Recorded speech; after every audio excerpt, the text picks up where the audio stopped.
السلام علیکم home viewers, شروع کرتے ہیں اللہ پاک کے بابرکت ناموں سے۔ جب ہم صبح ولاگ اسٹارٹ کیا تو ہم نے سب سے پہلے ان کو کیلے کا بھرپور کہہ سکتے ہیں وٹامن سے بھرا ہوا بھرپور ناشتہ ہم نے ان کو دیا، اور ناشتہ دیا تو دیا، لیکن آج پتہ نہیں ببلو کو بادل صاحب کیوں کھانے نہیں دے رہے تھے۔ باقی آپ دیکھ سکتے ہیں کہ باقی تو جو دونوں ہیں وہ تو مزے لے کے کیلے کو انجوائے کر رہے تھے۔ اس کے بعد میں گیا انڈے کی طرف، وہ فائنلی دیکھ سکتے ہیں آپ، ہماری مرغی نے ہم پر نوازش اور کرم کر ہی دیا، انڈا آخر دے ہی دیا۔ تو انڈا لے کے میں واپسی نکلا باہر۔ جب میں انڈا لے کے واپسی آیا تو میں نے دیکھا کہ ٹب ماشاءاللہ سب اینڈ کر ہی چکے تھے، اور شیرو شاید اس کو دل کر رہا تھا انڈے کا، ارے بھائی آپ نہیں کھاؤ، پیٹ خراب ہو جائے گا آپ کا، ایسے نہیں کھا سکتے، مذاق کر رہا ہوں۔ اس کے بعد پھر میں مرغے کی طرف گیا جو 2-3 دن پہلے مجھ سے کھلا رہ چکا تھا، اور لڑ کے وہ اس کی کافی طبیعت ناساز تھی، لیکن اب ماشاءاللہ فٹ دکھ رہا ہے۔ مرغے کے بعد میں نے دوبارہ دھیان دیا بکروں کی طرف، تو بکرے یقیناً ڈیمانڈ کر رہے تھے کہ ہمیں چارہ پیش کیا جائے۔ چارہ اچھا بھائی، یہ دیکھیں بادل بھائی، یہ بھی زیادہ بہت ہی بےتاب ہیں، اور یہ صاحب یہ سب ٹب کی طرف اشارہ کر رہے ہیں کہ کچھ نہیں ہے۔ تو میں نے بابر کو بلایا اور کہا کہ صبح جو میں چارہ لے کے آیا ہوں وہ کہاں ہے؟ بابر نے کہا بالکل امجد بھائی، چارہ تو یہی ہے۔ تو میں نے کہا پیش کیا جائے بھائی، یہ دیکھو ان کی بےتابی، اور آپ یقین جانیں یہاں ایک بندے کا کام نہیں ہے ان کو چارہ دینا۔ اگر ایک بندہ ان کو چارہ دینا تو یہ اتنا تنگ کرتے ہیں کہ آپ کی بس ہی ہو جاتی ہے۔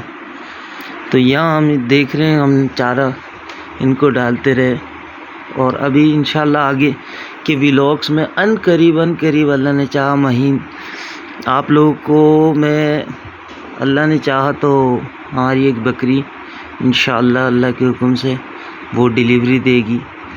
تو مجھے تو بہت ہی خوشی ہے کہ وہ کیوٹ سے بچے دیکھنے کو ملیں گے۔ بس دعا کیجئے کہ اللہ پاک سب خیر و عافیت سے ہی ہو جائے۔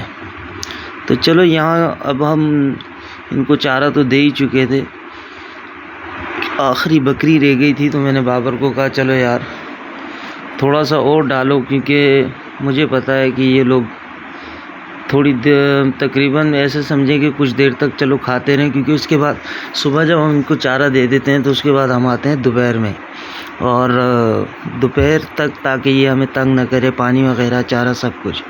تو یہاں آخری میں بچ گئی تھی وہ بکری جس کی میں بات کر رہا تھا کہ جو ان قریب ڈیلیوری دے گی، تو میں نے بابر کو کہا جاؤ یہ اس کو ڈال دو۔ بادل ماشاءاللہ سر ہی نہیں اٹھا رہا چارے سے، لگتا ہے اس کو کچھ چارہ زیادہ ہی پسند آ گیا۔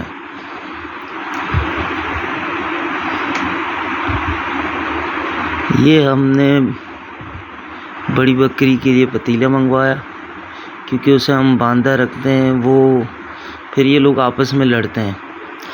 اس کے بعد ہم تھوڑی بریک کے بعد آئے، جب شام میں 3 بجے 4 بجے کے قریب آئے تو دیکھا بادل صاحب جو ہیں وہ باہر نکلے ہوئے ہیں، اور ماشاءاللہ خوب دھوپ کو یا ایسے سمجھے ٹھنڈ کے سیزن کے سٹارٹ کو انجوائے کر رہے تھے۔ تو ایک چھوٹا سا شاٹ ہم نے بنایا، کوشش کی کیمرہ مین بننے کی، لیکن ابھی نیو ہیں تو اتنے اچھے کیا کیمرہ مین ہی نہیں ہیں، کبھی ان کے سنگ غائب ہو جاتے ہیں، کبھی ان کے چہرہ غائب ہو جاتا ہے۔ اس طرح کچھ گھنٹہ بعد ہم نے ایک تو بابر میرے منہ پہ بار بار آ رہا ہے، بادل کے ساتھ 1-8 گھنٹہ ہم نے انجوائے کیا، کیونکہ ہم نیچے اس ٹائم فارغ تھے، تو ہم نے کہا چلو بادل کے ساتھ یہ ٹائم انجوائے کیا جائے۔ اس کے بعد صفائی وغیرہ پہ بھی دھیان دیا، اور ویلاگ کا اینڈ کرنے کے اختتام کی طرف بھی گئے۔ تو اگر آپ لوگوں کو میری ویڈیو پسند آئی ہو تو لائک کریں، شیئر کریں، سبسکرائب کریں، اور ہاں سب سے ضروری چیز جس کی اشد ضرورت ہے وہ یہ ہے کہ اپنے ماں باپ کی دعائیں لیں، ان کی خدمت کریں، ان کی دعائیں لیں، ان کی دعاؤں کے بغیر کچھ نہیں ہے۔ تو یہاں کرتے ہیں ویلاگ کا اینڈ۔ خدا حافظ، اللہ حافظ۔